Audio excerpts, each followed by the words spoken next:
Hello everybody, welcome to our Spring Boot series. Today I would like to introduce you to Spring Boot security.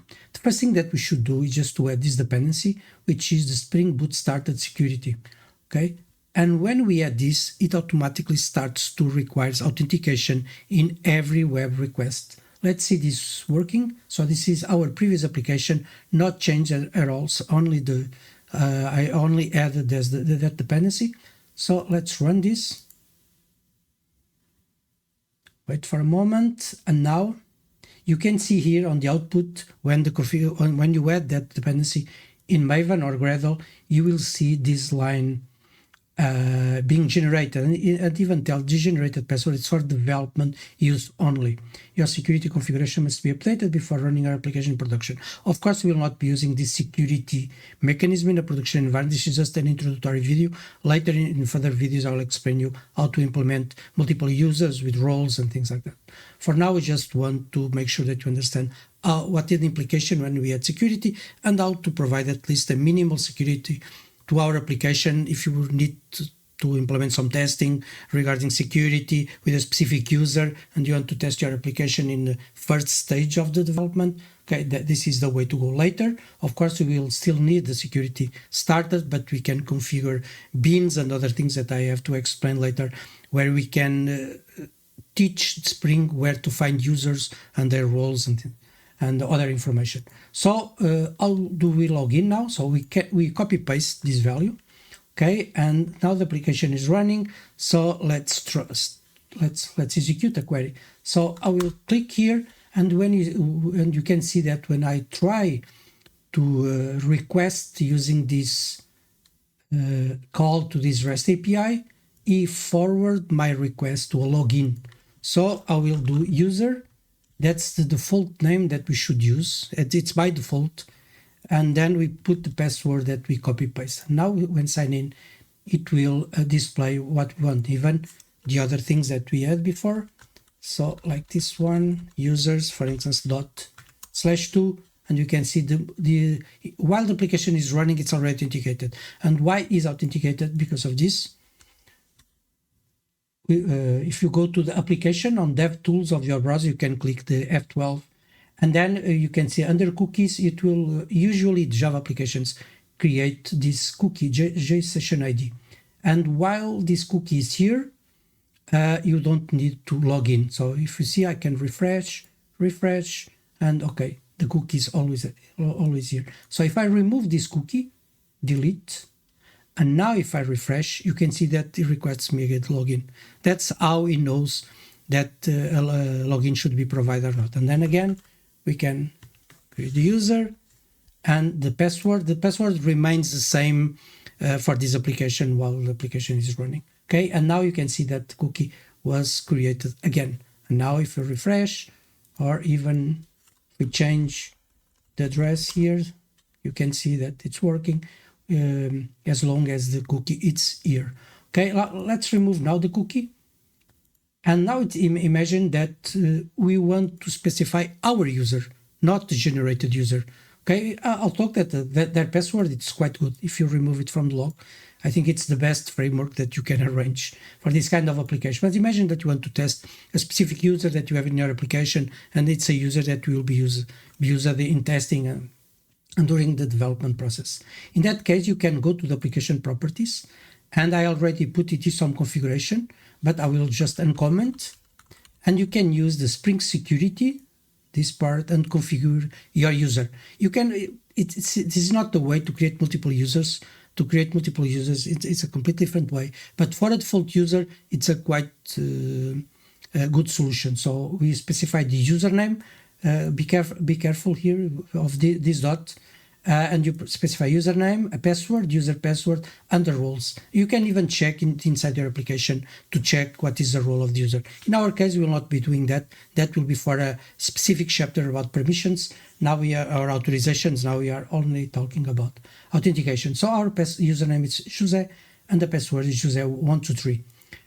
Now I save, and it should refresh using the dev tools that we installed previously. Sometimes it doesn't work when we add some dependencies, but in this case, I think it should work, the security part. So let's see Now, if I refresh here, okay, it created a JSESSION ID, okay, but it's not linked yet to username and password.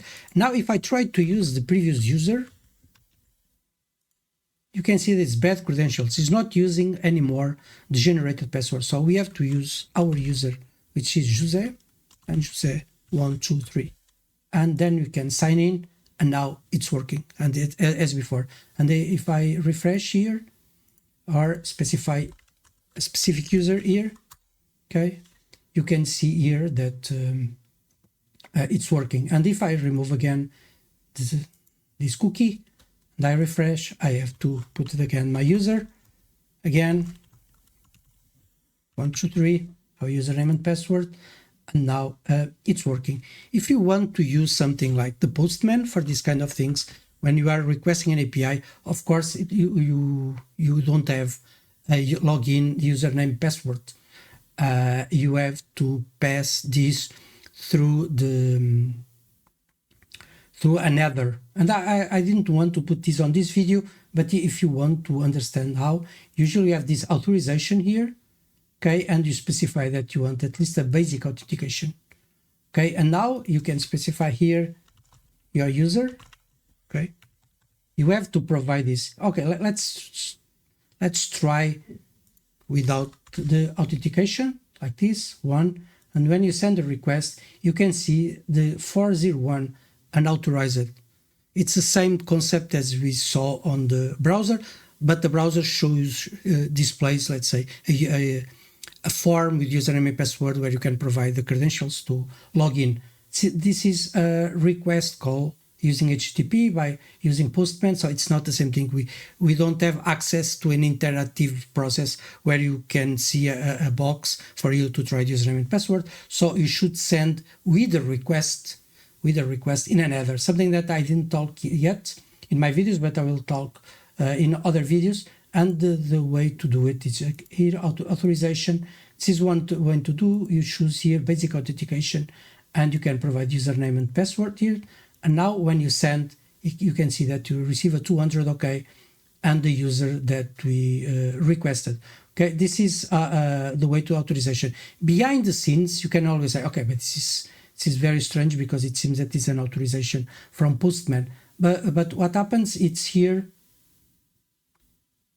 You can see that this header here called authorization was added to the request. And here what you have is the word basic. I don't want to enter in too much details.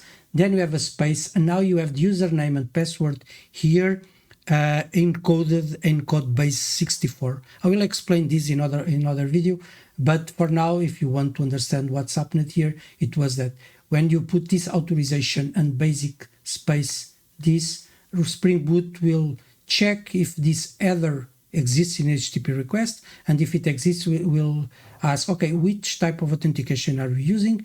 And we are using basic authentication, and you always have a space, and then this is not encrypted, it's just encoded because it's basic. If you want encryption, we should use other mechanisms that we have here, like OAuth digest, for instance, or a JSON token, something that we should talk later in other videos. Okay, but for now, so you understand the difference between using a browser or a Postman or other REST client, is you should add this header authorization with this information, and that's how you can authenticate. If you are using a different client than Postman, it's the same concept. As soon as you add this header called authorization like this, with this information, you can send information. You can authenticate on the application. How can you get this? You just go to online to a code base 64 encoder. You put username and then the password, and it should work. You should see a very similar string like this one. So this is how you can configure Spring Security. As I said previously, it's just an introductory video. I hope you learned from it. Later we will be moving to other types of security and authentications that we can use in Spring Boot.